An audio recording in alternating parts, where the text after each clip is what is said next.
त्यांना सुरुवात करू ना, इकडे या.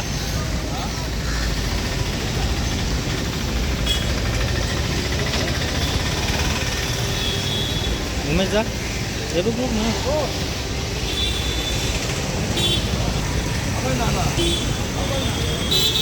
इकडे दाखव, इकडे दाखव.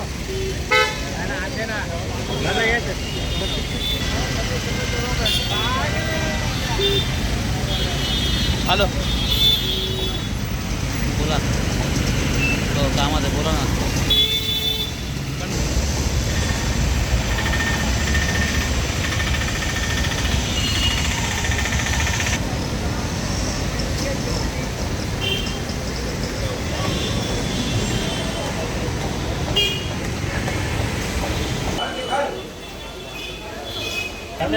स्वतः धडक आपल्याला पाहायला मिळतंय. हे बघा, नालाच कव्हर केला यांनी, नाल्यावरती बिल्डिंग उभारली. तर आपण बघू शकता की नगर येथे अनधिकृत बांधकाम सुरू आहे आणि त्याचा पर्दाफाश आहे तो काँग्रेसचे ठाणे जिल्हाध्यक्ष विक्रांत चव्हाण यांनी केलेला आहे आणि त्यांनी असा आरोप केलेला आहे, लढत दिलेली आहे. आणि बघा, आता दाखवा बघा, बंधू सर, या आयुक्तांना 4 वेळा दिलं मी. हे बघा, आयुक्त बोलतात जाऊ दे, काय महापालिका आयुक्तांना तक्रार देखील केलेली आहे असं विक्रांत चव्हाण यांच्या वतीने सांगण्यात येतं. ठाणे जिल्हा अध्यक्ष विक्रांत चव्हाण यांनी केलेलं आहे आणि त्यामुळेच कुठेतरी विक्रांत चव्हाण हे आक्रमक झालेले आपल्याला पाहायला मिळत आहेत. रे उमेश, उधर से अटकेला अंतर्गत अनधिकृत बांधकाम सुरू असल्याचा आरोप आता विक्रांत चव्हाण हे थेट करतायत. स्वतः नगराचा परिसर आहे. जगदाळे साहेबांचं याच ठिकाणी कन्स्ट्रक्शन चालू आहे. त्यांच्या ऑफिस समोर बरोबर नाल्यावरती सावरकर नगरचा हा जो नाला आहे ह्याच्यावरती ही इमारत चालू आहे. नाल्यालगत ही अनधिकृत इमारत जवळजवळ 5 माळे झाले. गेल्या मार्च महिन्यापासून आयुक्तांना सांगतोय मी, फोटो पाठवतोय, ट्विट करतोय, तुम्हाला सगळे ट्विट दाखवतो मी. आयुक्त रोज फोटो खाली पाठवतात, खालची लोकं लगेच त्या लोकांना माझ्या घरी पाठवतात, माझ्या ऑफिसला पाठवतात.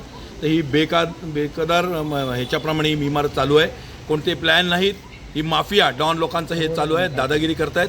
ही इमारत तातडीने तुटली पाहिजे. असे बऱ्याच इमारती या ठाण्यामध्ये आहेत. प्रत्येक इमारतीवर आम्ही काँग्रेसवाले जाणार आहोत आणि दारूच्या धंद्यांवर, मटक्याच्या धंद्यांवर, हुक्का पार्लरवर जेवढे इल्लिगल बांधकामं आहेत, इल्लिगल बांधकामांमध्ये लेडीज बार आहेत, त्या सगळ्यांवर आम्ही जाणार आहोत. उद्या आम्ही येऊरला जाणार आहोत. स्थानिक मंत्र्यांचा किंवा लोकप्रतिनिधींचा पाठिंबा अहो, पाठिंबा असल्याशिवाय का? ओवळ्या माजिवड्याचे मतदार आमदार कोण आहेत? इथले नगरसेवक कोण आहेत? माझ्या वॉर्डात का नाही इलिगल बिल्डिंग होत? मी आयुक्तांना तेच सांगितलं, मी इलिगॅलिटीच्या विरोधात येतो, इलिगॅलिटीच्या बाजूने येत नाही. अनधिकृत बांधकामांवर कारवाई करा, कारण का त्याचा बोजा पूर्णपणे टॅक्सपेयर्सवर पडतो. यांना ज्या नागरी सुविधा, बघा मीटर घेतलं आहे, उद्या ह्यांना पाणी देणार, म्हणजे हा जो नागरी सुविधा पुरवण्यासाठी बोजा महापालिकेवर आधीच महापालिका आर्थिक डबखाईला आहे. आणि हा सगळा बोजा या अनधिकृत बांधकामांचा हा संपूर्णपणे टॅक्सपेयर, जेन्युइन टॅक्सपेयरवर पडतो. आणि मग ही महापालिका डबखाईला, पगाराला पैसे नाहीत, घनकचऱ्याची व्यवस्थेचा प्रश्न आहे, व्यवस्थापनाचा, वाहतुकीचा प्रश्न आहे. इथे नाल्यांसाठी INDP केंद्र सरकारने निधी दिलेला असताना नालेच बुजवण्यात आले. बघा तुम्ही, नाल्यांवरती या इमारती झालेल्या आहेत. कारवाई नाही झाल्यास कशा प्रकारचे पाऊल? आयुक्तांच्या दालनात आमरण उपोषण आपलं एकच अस्त्र आहे, लोकशाहीने, महात्मा गांधींनी शिकवलं. एकीकडे पाहिलं तर लोकप्रतिनिधींच्या तक्राराचं निवारण होत नाही, मग सामान्य नागरिकांकडे कसं प्रशासन? गुंडाराज चालू आहे, दादागिरी चालू आहे, माफियाराज. देवेंद्र फडणवीस म्हणतात ना, आता त्यांच्याच काळात सगळं चालू आहे ना. तो काल बघितलं ना, मटणचं पार्ट्या करत होता तो, कोण तो पुण्याचा गजा मारणे, दादागिरी चालू आहे. मनसुख हिरेनला मारला, काल त्याला अक्षय शिंदेला मारला, दादागिरी चालू आहे ना. आमकरेसो कायदा चालू आहे यांचा सगळ्यांचा. हे उद्या मलाही मारायला कमी नाही करणार, पण मी काय घाबरत नाही कोणाला. ऐकलं का? कुठले डॉन आपल्या नादाला लागू शकत नाही, कारण का आपण सच्चाईच्या मार्गाने चालतो. आणि लागले नादाला तर त्यांच्याच भाषेत उत्तर द्यायची हिंमत माझ्यामध्ये आणि माझ्या मित्रांमध्ये आहे. वारंवार अनधिकृत बांधकामांसंदर्भात मी लक्षवेध्या मांडल्या, आवाज उठवला, त्या अनुषंगाने चौकशी लागली. चौकशीच्या फेऱ्यात बरेच सहाय्यक आयुक्त अडकलेले आहेत आणि लक्की मिल कंपाऊंड झालेलं आहे, साईराज इमारत झालेली आहे. एवढं सगळी भीती असताना, कायद्याची भीती असताना सुद्धा हे माफिया, जे लँड माफिया आहेत, ह्या अधिकाऱ्यांना घेऊन काल परवा ईडीची धाड पडली वसई विरारला, नाल्यासोपाऱ्यामध्ये. एवढं होऊन सुद्धा हे दजावत नाहीत. बघा तुम्ही, ह्या एवढी मोठी इमारत या नाल्यावरती, नाल्या जे बांधतायत. मार्चपासून मी तक्रार करतोय, सामान्य जनता ही पिढली गेलेली आहे. इकडे सगळे धाकाखाली आहेत. सगळ्यांना दादागिरी केली जाते स्थानिक नेत्यांच्या ह्याच्याकडून.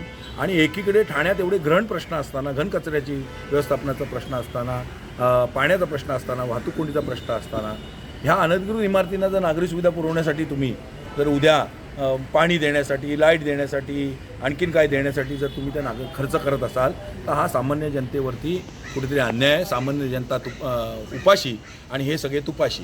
आणि त्यामुळे ही अनधिकृत इमारत मी तुम्हाला आज दाखवली. अशा अनेक अनधिकृत इमारती इथपासून दिव्यापर्यंत चालू आहेत. रोज एक इमारत आम्ही तुम्हाला दाखवणार. उद्या आम्ही येऊरला जाणार.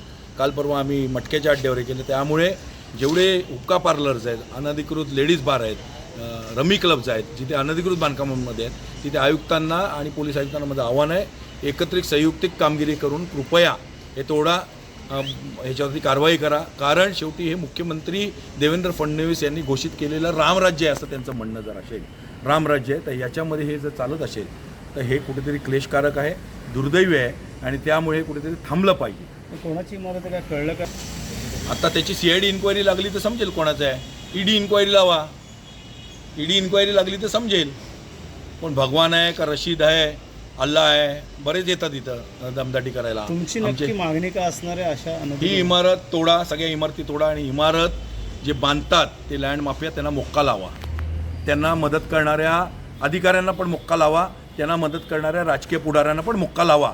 मी जर अनधिकृत बांधकामामध्ये गुंतलो तर मला पण मोक्का लावा. डोंबिवली प्रकरण असेल, दिवा असेल, वसे असेल, अशा लोकांना खाली करण्यासाठी एखादी ग्राहकांना काय आव्हान असेल की अशा वेगळी कृपया माझी विनंती आहे ग्राहकांना, असल्या अनधिकृत इमारतींमध्ये घरं घेऊ नका, जीव धोक्यात टाकू नका आणि आपला मेहनतीने कमवलेला पैसा अशा अनधिकृत इमारतीमध्ये टाकू नका. माझी